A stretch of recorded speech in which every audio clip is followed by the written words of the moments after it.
As time moves forward, as technology changes and grows, as the infrastructure of companies continue to ebb and flow, one thing remains the same. A leader has to produce. This is the Mosley Method Mastering Leadership Podcast, a transformational leadership approach that's centered around three core concepts: vulnerability, transparency, and authenticity. On this show, you'll learn how to be open and honest with yourself and with others, while also developing trust, empathy, and respect within your team. You'll learn how to empower them to take ownership of their roles and responsibilities. This is the Mosley Method Mastering Leadership Podcast. And now your host, Edward E. Mosley Jr.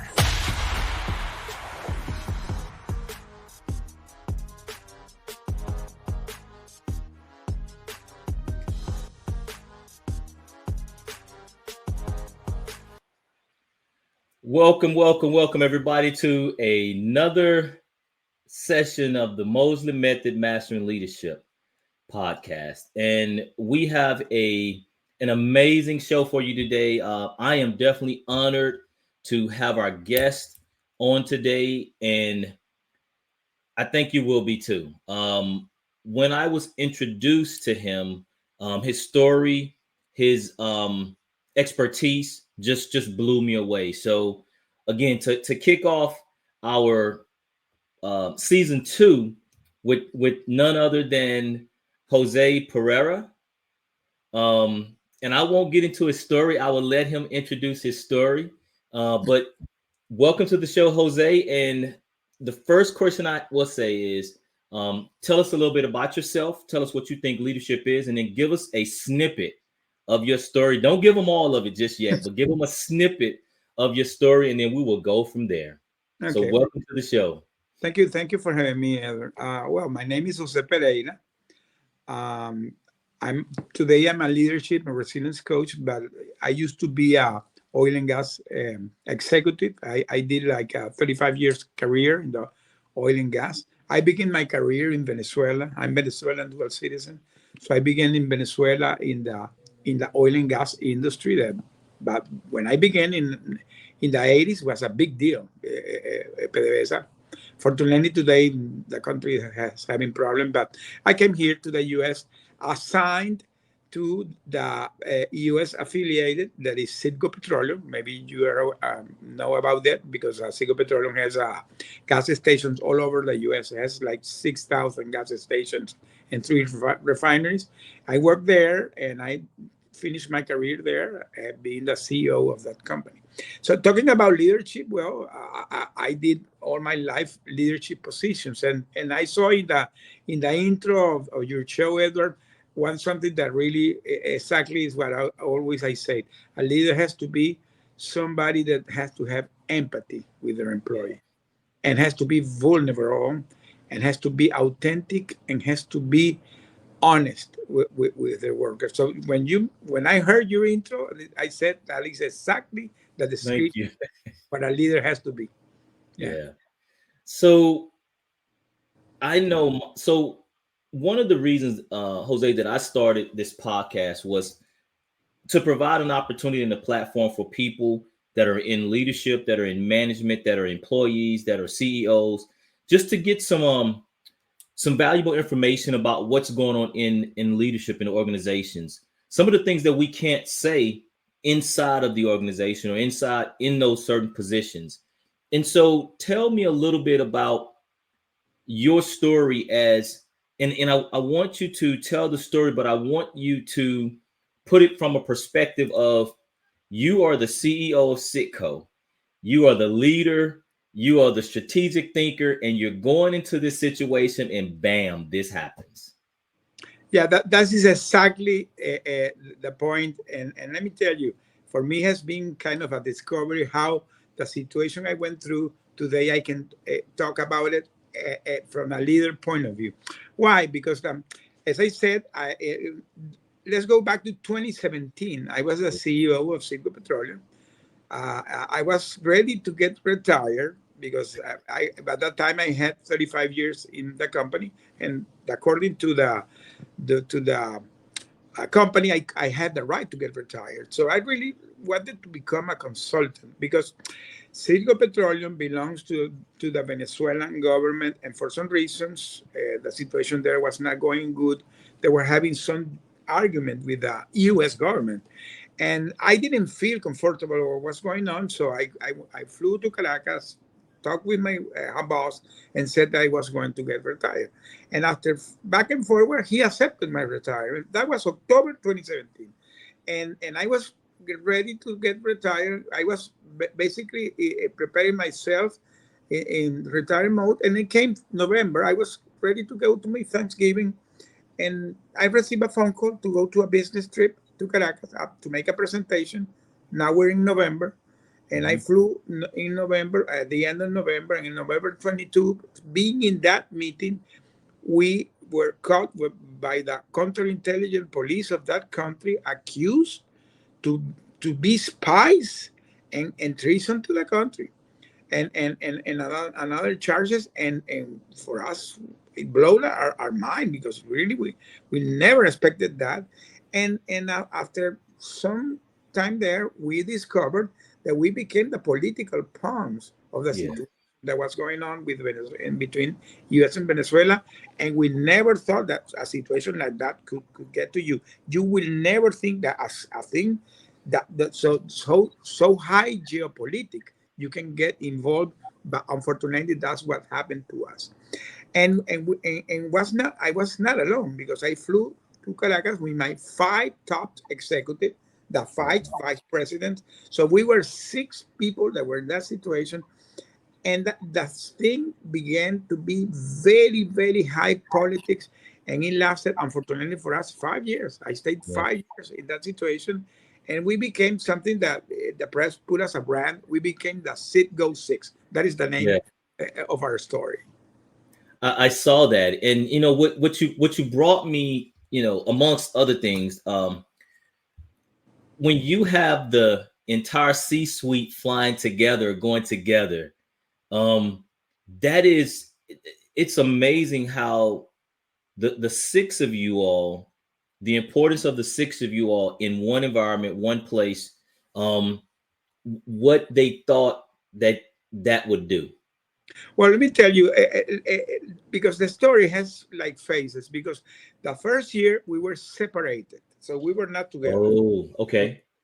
I had 1 year in solitary confinement, and the other guys were separated too. And let me tell you, the first year I didn't know where they were, because we were totally isolated. I even without no communication with the exterior world, even with my family. The first time I heard the voice of my wife was 10 months after. So that situation was really severe and extreme.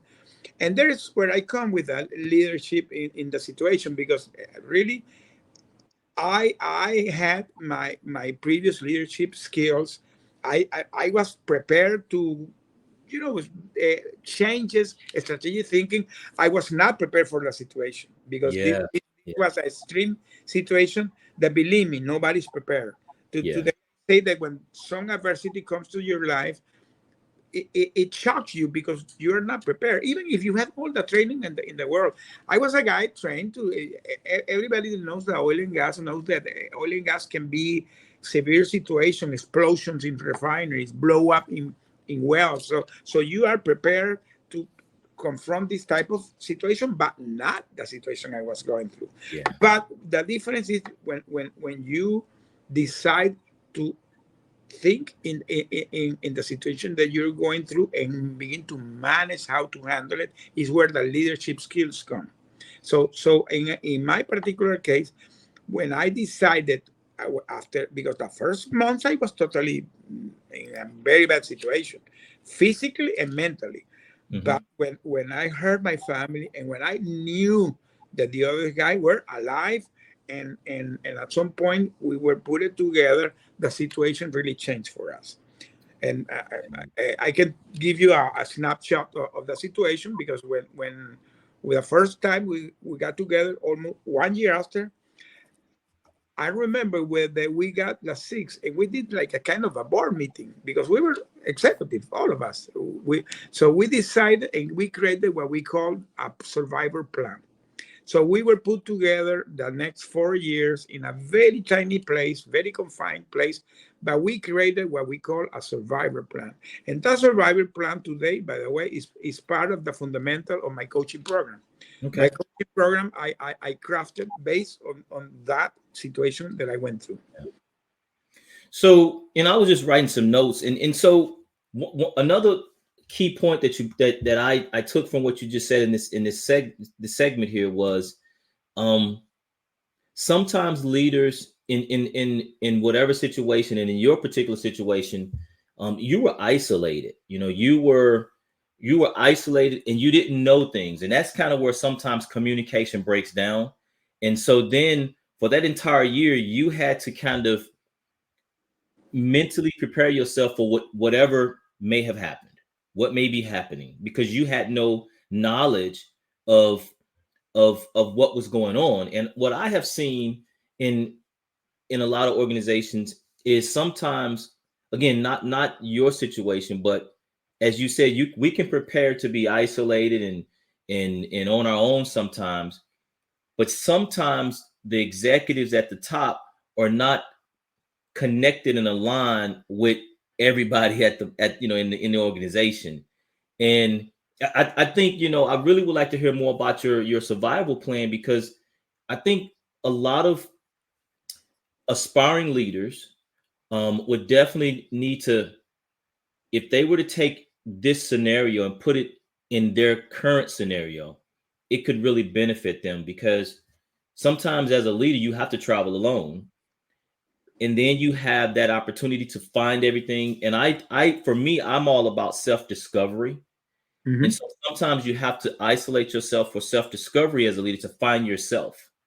And then once you find yourself, you come back to your echelons, and you go down and you put it, out to the organization. So tell us a little bit more about, after you all were separated, that first year, then you got back together, you all created this survivor plan. How does that relate to what you went through and how it can be used within an organization now? That's a very great question, because that is exactly what I do. Mm-hmm. Let me tell you, our survivor plan consisted in several things that we did. The first thing is we created a methodology, on how to handle things on a daily basis. We created a routine. It was a daily routine, but very, very comprehensive routine that began even eating in the morning, exercising, taking care of your physical health. At some point, we began to be allowed to have books, be reading. I was writing letters and smuggling letters to my wife. I was writing. We had time even to have fun. We created a plan to have fun, play domino, and we began to read the Bible and pray. So we did this in a systematic way at some point, that it was a daily plan. And everybody was stick to the plan. Things as simple, Edward, as that we didn't have running water. Okay. We had a tank, a 500-liter tank, and that tank was filled every week. So we needed to do a calculation how much water we could use to survive to the next cycle of the water. So we had 3 bottles of 5 liters water. We have 15 liters, 3 gallons. 3 gallons of water per person per day, and that was part of the plan. So we had to do that during the daily basis. And Edward, we did it during 4 years. The first time I had a shower was on October 1st that I came back in the San Antonio military base. That we landed there. I remember that day, the nurse, because we were in the hospital, because they were making all the labs, etc. And I remember that I went to take a shower, and I stayed like 2 hours in the shower, and the nurse was kind of nervous, and she knocked my door and said, "Mr. Pereira, are you okay?" I said, "Yeah, I'm fine." It was my first time in 5 years taking a shower, Yeah. So, but we created these type of things, and let me tell you, we begin to do that in a daily cycle. Another thing we did that is very important. We begin to identify all the situation and begin to be focused on the things where that we could handle and the things that you cannot handle. Yeah. Because and today this is something that I explain to anybody. You have to identify things that you can handle and things that you cannot handle. So, for example, we at the beginning we had a lot of anxiety trying to push our families to do things that at some point they was not in their they were doing the best they could do. So what we did at some point, we decided to take care of ourselves, do the best for ourselves, and let our family do what they had to do, because the six of us was trying to control our families being Yeah. there, because that was the way normally you think that you can Yeah. control all the situation. That so for us, this is something key. Be focused, be calm, but be focused in concentrated in all those things that you can handle. The other things, be aware of them, but don't get preoccupied of that. So, for one thing I want to ask you, I want to go back to, normally a group, um, any level of group goes through a group think time. They go through group dynamics. When you all got back together, and and you said that you all started to come up with a plan, was there any time from the time you was isolated and separated to the time you got back together, during that initial time, where you all just did not see eye to eye? Did you have to come to a moment where where you became the leader again, and this person became uh vice president one, vice president two, vice president three? What was that group dynamics like after the isolation? Talk a little bit about that Oh, piece of that's a great question, because that's exactly what we did. We created in the plan. We created a hierarchy. it. Even we were all at the same level. Yeah. No, there was no bossy thing there. We were comrades, but uh, uh, I was the leader of the group, and we had a goalkeeper, even somebody was taking care that the people got stick to the plan, and he was very severe with that. For example, Yeah. episode I talk about the water. If you took more than three bottles of water, my friend, you were in problem. Like I Yeah. can't. Another thing that we did it in a very comprehensive way was taking care of the other, because if some for some reason, because we were very being a very tiny place, I can tell you the probability to have argument is very high. So for some reason there was some kind of bad moment, you feel down or whatever, the others immediately came to assist Mhm. immediately.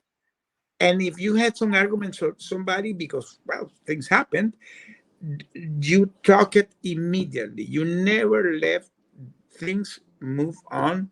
And if you needed to say sorry, you said sorry. Yeah. So this is something that today I tell the people in any organization, that sometimes you lose that empathy with the persons. And it's so important when the people talk about things. When when you're in any business, your colleagues, you can have argument, you can have difference, but you have to talk about it and solve the situation, because that is what will maintain a good work. The other thing we did is as I said, be aware of if somebody for some reason were down, immediately the other began to assist it. Edward, we were not friends. Many people think that we were friends. We were not friends. There were two other guys. The first time I saw them was when we flew in the plane. Okay. But we had something in common. We had something that we discovered for some reason. Today I believe there was something of God. Hmm. That we, all of the six of us, we had long-term marriage. All of us had long career, successful career, and all of us had family that loved us. So we had those three things in common. So we decided to be so committed to our families, and always we're talking about our families. Always Hmm. was having when we begin to have communication with our family, always we're sharing and cheering the others. We were always talking about our kids.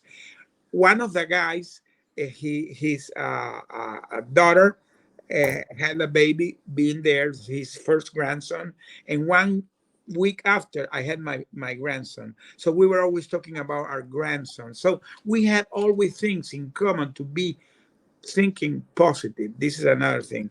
In Yeah. any, be always positive. We decided to be positive. Even we were in dark place, we were trying to be so positive. And let me tell you, at some point, one day, I remember the director of the establishment, that is the dungeon called the Sebin. The director one day come to our jail and said, I don't know, what from what planet you come, because they saw us that we were not broken. Yeah.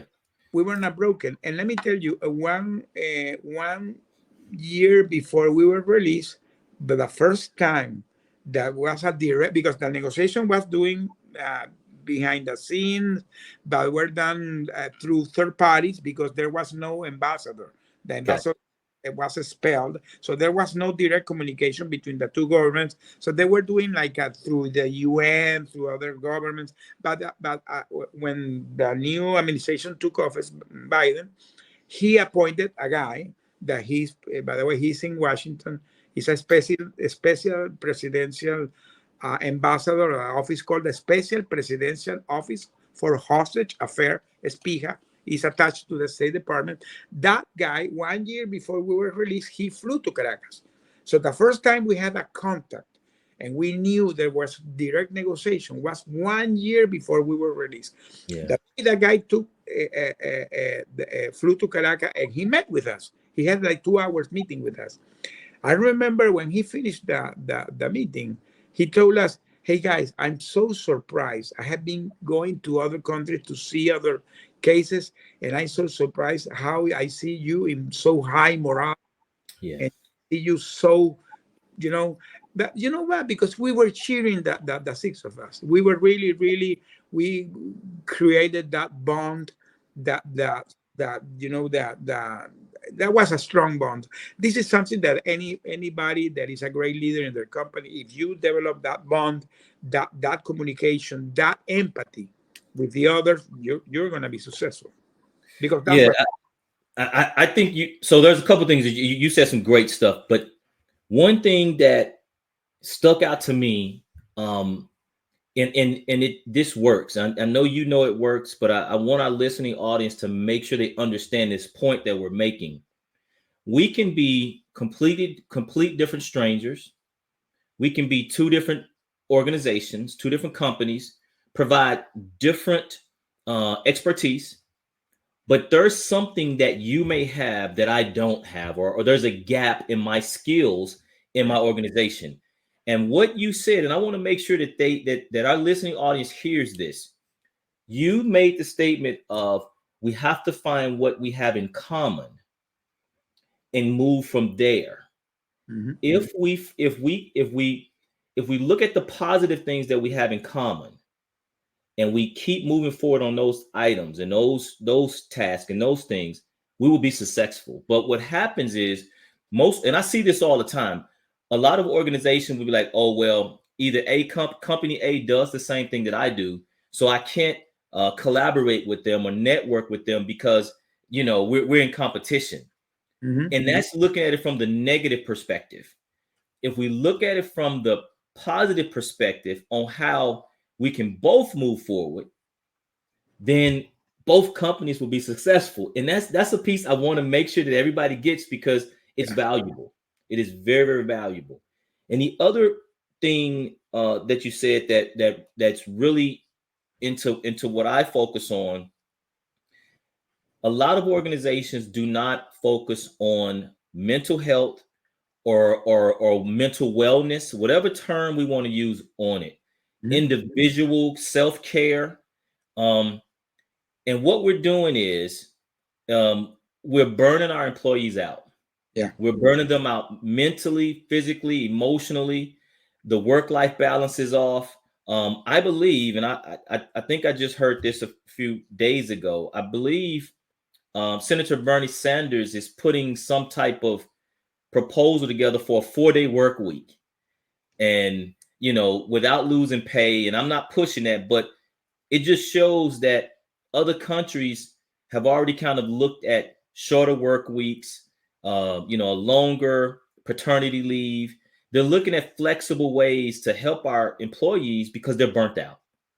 And what do you say as a leadership and resilience coach when you walk in and you do a survey or you do an assessment and you see the top items are, we're just burnt out. Yeah. Nobody's happy. Everybody's, there's high turnover rate. What do you say to that CEO, that senior level leader? What do you say in that scenario? But one of the things that is important is that the leader understand the first thing that he has to communicate with the person as a human being, because Yeah. sometimes we see ourselves that because I'm the CEO, I'm the boss, I'm in the top, I create a shield so that there's no interaction with your peers. And Edward, I discovered when we went through the situation, because we were there with all the political prisoners of Venezuela. Venezuela has a communist regime, and there's a lot of political prisoners. And mostly the political prisoners that we had were militaries, were journalists, were human rights advocates, so high profile people. But you know what we had all in common? That we were human beings, because at that point we were in the same situation, so we became like comrades. So people that I used to see them in the TV because they were high profile people, now they were with me there. Yeah. And at some point I met their families, their kids. So that's the thing. Somebody that is in a leadership position in a company has to understand that the other people are human beings and the same that you are. So if you connect with a person in that way, that is where you're going to become successful as a leader. And when you begin to understand them, you said about the self-awareness that you don't have all the answers. You Yeah. need, because you can have some skills because that's why you're the leader, but they have some skills that you don't have, so you need them.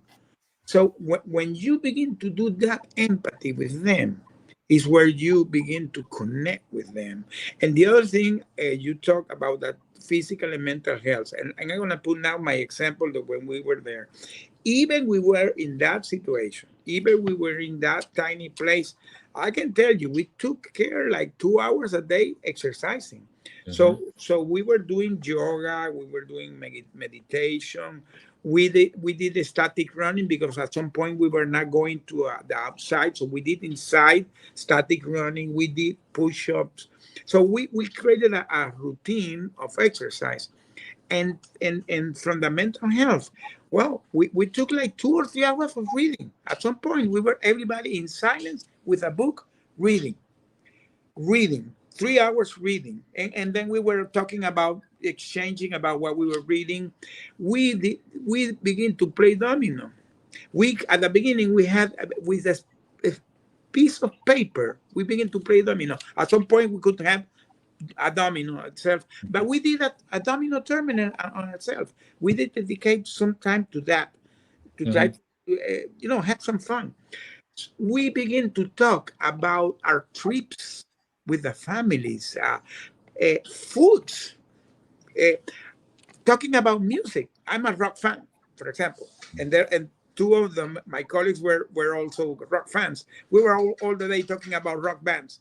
So taking care of your mental and physical health in a leader positions is important, because this is what is going to avoid that burnout that you're talking about. Yeah. But one of the things that I heard throughout the little segment we just talked about was being vulnerable. Being vulnerable and allowing your true self to come out. And a lot of times most leaders won't do that because they don't have a safe space. So what is your advice on for your peers and others that may be having that same issue, how do you find a safe space? When you're in, you have the final word, you have the strategic plan, you have the vision, everything stops at you, but what is your safe space? Because you need to inspire the others to follow you, because Hmm. when you're in the leader position, it, because you maybe have a vision, you're the leader, and maybe you have a vision, but you have to transmit that vision to them, Yeah. and they have to buy it. Yep. You have to inspire them to become a good leader, because this is the only way that you're gonna put everybody to follow you, Yeah. inspire them. So this is so important. I always put the example that movie Braveheart. I don't know if you recall Hmm. that he was always in the front of the road. So that is exactly what a leader has to do. A leader has to inspire the others. Yeah. So what about, so for me, I like yoga. I like doing yoga, but I like to golf. So for me, when I get into a point to where I got a lot on my mind and I don't want to bring, you know, what's bogging me down from work. I don't want to bring it home to my family. So I go out and I golf. And that gives me, 2, 3, 4 hours to clear my head. I get to see the trees, and I'm focusing strategically on where I want to hit the ball, to make it to the green. Correct. And then I come back, and now my head is cleared, and that's my safe space. And I think that's one of the things that I try to make sure when I go into organizations is say, okay, the 9 to 5, 8 to 6, whatever time you have employees working, what do you have in place for employees if they need to walk away from their desk to just relax, you Well, know? because this is another tool that if a leader really take care of their employee, he can even have programs for them. Yeah, But the best companies, the best workplace always do that. They have yeah, self praises for the employee. Simple things, because even if you're a small company, you can do a barbecue with your employee, yep, for example, or do a any sport tournament. These type of things really work. When you do this with your company, people get connected that way, and having your own space. I remember, for example, when I came back, I was well, I began to go to some therapies and all this stuff. I remember that I was having some PTSD episodes at the beginning, because it was inevitable, having some events. My therapist, she began to give me some regressions, and she was asking me to go to talk with Jose Pereira that was in that situation, and mm-hmm, and and and take it to a self some safest space. In that case, I was thinking in water, because I come from a beach town. So she told me, okay, take it to the water and swim with him. And you know what I begin to do? I begin to swim. And every mm-hmm, time I was swimming, I was talking with that guy and taking care that get him released. So that began to be my safe space, talking yeah, with my own self, so this is a really great way to take care for your mental health. The taking care of anything, things simple, like, for example, I like to go to the movies. Well, go to the movies. So yeah, you walk your dog. So to have your safe space, and this is something that a leader, if he understands this, it will avoid have burnout with our employees. yeah. And I 100% agree. Um, One other question I wanted to ask you about is, have so I have seen where a lot of organizations don't have succession plans. Oh yeah. And it struck me when you said that you all developed a survival plan. how many organizations have taken that survivor plan or really looked at what a succession plan looks like? Yeah. That, yeah, go ahead. No, I was just gonna say, just talk more about that, about succession plans and the importance of it. So key what you're saying, because let me tell you, one of the most common errors that the organization do is exactly that. They don't have a succession plan. But well, you know why sometimes the leaders don't have the succession? Because they don't want to get somebody to succeed them. Yep, exactly. So sometimes the leader think that they don't have replacement. And let me Mhm. tell you something, my friend. One of the things that I learned is everybody has a replacement. Yeah. You can be, the best person in organization, and see, if you don't take care of yourself, and tomorrow you, for some reason, something wrong comes to you, the other days you're going to be replaced. Yeah. The other day, you know. So people, when they understand that you need to have people behind you to be your successors, this is the way that even that you can be improving in your career. Because if you let your people shine, you're gonna shine brighter. Yeah. So this is when the people understand that you get surrounded with good people and train them, take care of empower them. This is the other things. Empower them to do things, because when you have people that are trained, that people that are committed, people that are inspired, those people are gonna be the person that are gonna support you in any challenge that you're having in your company. Because sometimes you have the challenge, and because this is a changing world. Today, Hmm. things are changing so fast that sometimes it's difficult to follow up, and sometimes you have struggles in your business because things happen. But if you have people that are backing you, they are supporting you, maybe you're going to be more successful doing that. So it's key when you empower the people, when you really give them the opportunity to grow, help them grow. And there are many ways to do it. Yeah. Because you can train them, but you can also give them assignment, superior roles. Is very I remember when I was active in Citgo, we had in PDVSA, we had really a good succession plan.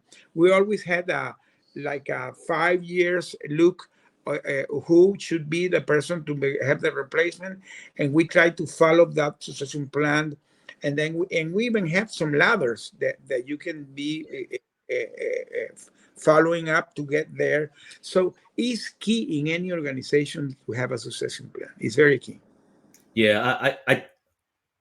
I believe it is my assumption that a lot of organizations are scared of succession plans. Hmm, To your hmm. point, and then the other piece that I've seen in that is organizations struggle with publicly identifying those high performers that are moving up and doing those right things, because they look at it. And I've even had this conversation with several folks.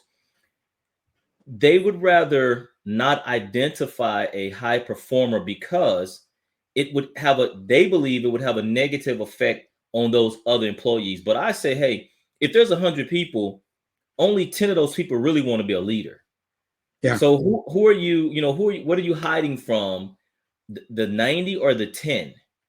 It may even be out of 100, maybe 5 really want to be a leader. So, if those employees that want to get the additional development and things of that nature, I think we have to go for it. And the other thing I want to talk about is most leaders, and there's stats to provide the backing of this. Most leaders in leadership positions, either promoted to or advanced to, do not receive leadership development for at least 9 years within a leadership position. And for me, the problem with that is how many lives have that supervisor or leader affected in a negative way because he or she was not developed appropriately. Yeah. I think the big buzz now is, that I like pushing is we have managers and we have leaders. Oh, yeah. And managers manage projects and leaders lead and inspire people. Yeah. And sometimes we put the wrong person in the wrong position. Yeah. So talk a little bit about that. Talk a little bit about that manager leader, wrong square peg in the round hole type. And then organizations don't want to pivot. They don't want to fix it. You have to go back to my I have a LinkedIn account and I do Yep. a weekly newsletter. You have to go back to my newsletter that I wrote 1 week ago. That was the difference between a leader and a manager. I Okay. was exactly about that because manager, you an organization needs a manager because you need somebody that do the things, the Yeah. operate, that makes things happen. But the leader is the guy that has the vision. He's the guy that is going to inspire. So the manager are things the things, the budget, the short term. The leader is looking the whole picture. Mm-hmm. So where there is where the difference, and you're right. Sometimes there is a mistake in the organization that converts a manager in a leader, and then you lose a good manager and gain a bad leader. Yeah. Yeah. Because unfortunately, being a good manager not necessarily you're a good leader, because sometimes when again, the manager is necessary in an organization because the manager is the one that's going to make things happen. Mm-hmm. Is the one that's going to make the operations move forward. So Yep. important in an organization. But having a leader, the leader is the one that is going to put the organization ahead. Is the So one why? that organization go to where the vision leads him, and that's what the people. That's how a person becomes a great leader. When you have that vision, you see things that the other cannot see because you're leader. And when the people, you communicate to them what is your vision, where you want to go, and the people say, "Wow, that's great." They begin to follow you. Mm-hmm. They begin to follow you, and that's where the organization becomes to be great. That's what a great leader does. So that's the key difference between a leader and a manager. So why is it that we're so hesitant to make those changes? Now, I do believe when you become, CEO, very senior leader, you are aware that there are some challenges within your organization. And if we see high turnover rates, we see increased complaints, we see low employee engagement. What takes us so long to make those adjustments?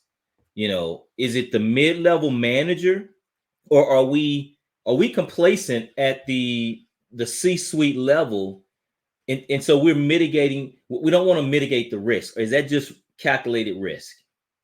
You know what happens, Edward, that sometimes the leader loses connection Yeah. with the organization. You create your own shields, and sometimes your management team create you the shield too. So sometimes you get isolated, and then comes that disconnection. So you are not having the rapport, the feedback how the organization is doing. The good leaders, they try to go to the directly to the people. I remember that when, for example, when I was the CEO in Citgo, I did something on a daily basis. Every morning I did a walk through all the offices and had a small talk with the people. At some point, talking with them and knowing their names. Simple things like knowing the name of the person, and maybe if he has something that he likes, try to know each people well. So these tiny things make a strong difference in organization, and understanding how they are feeling. Because Yeah. as I said, sometimes you create that shield. You're only talking with your management team, so you think that everything is okay, because you're talking with a managed team, and sometimes you get lost in the reality, what's really going in. That is a problem that happens, unfortunately, in many organizations. It's very common. Wow. So, Jose, I really enjoyed the conversation. Tell everybody where they can find you, where they can Google you, and then give us some closing comments that you want to give to that aspiring leader, that mid-level manager, that supervisor. Just give us some last nuggets. Okay.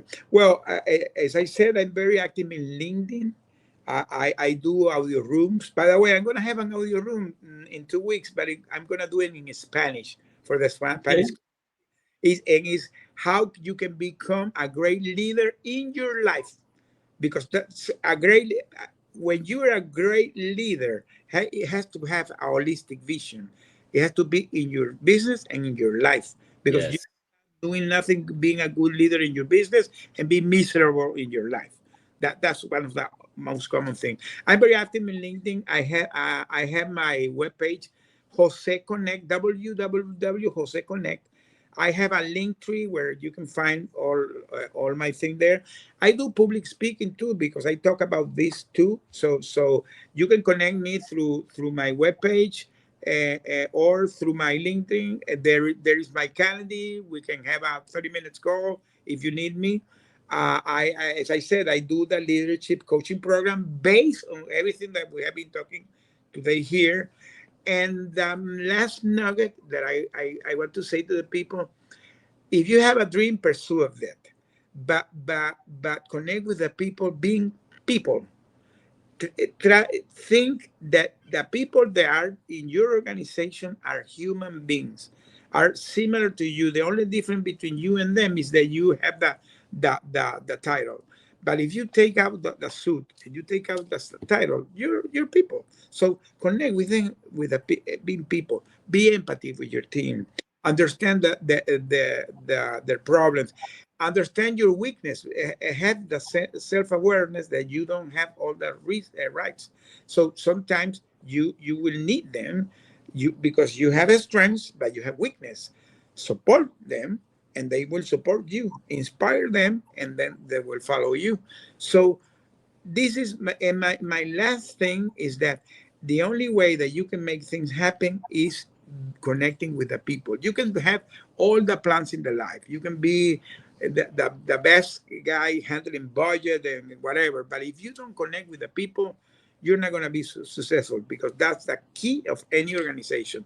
Be people-oriented and communicate.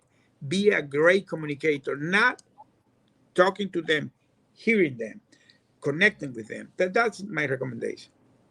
Wow. Hey, Jose, I thank you for your tidbits, your knowledge. That's what this podcast is about just having conversation and sharing some of those insights that some people would never get unless they hear it on a podcast like this. So, I wish you the best, and I will put all your information once this, goes live and everything. I have all your information where people can get your contact information, come to your webpage, your LinkedIn page, reach out to you, and connect with you that way. But again, thank you for taking the time to come on the Mosley Method Mastering Leadership. And without further ado, that ends our show, and we hope everybody had a wonderful time, and we will see you next time. Thank you, Edward. Thank you for having me. You've been listening to the Mosley Method Mastering Leadership podcast.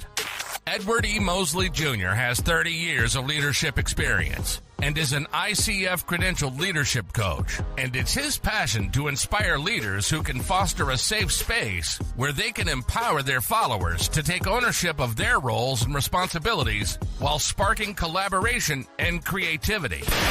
We hope you've enjoyed the show. If you did, make sure to like, rate, and review. And we'll be back soon. But until then, find us on LinkedIn, Instagram, Facebook, and Twitter at Edward E. Mosley Jr. To contact the show, send your emails to limitlessboundsteam@gmail.com. See you next time on the Mosley Method Mastering Leadership Podcast.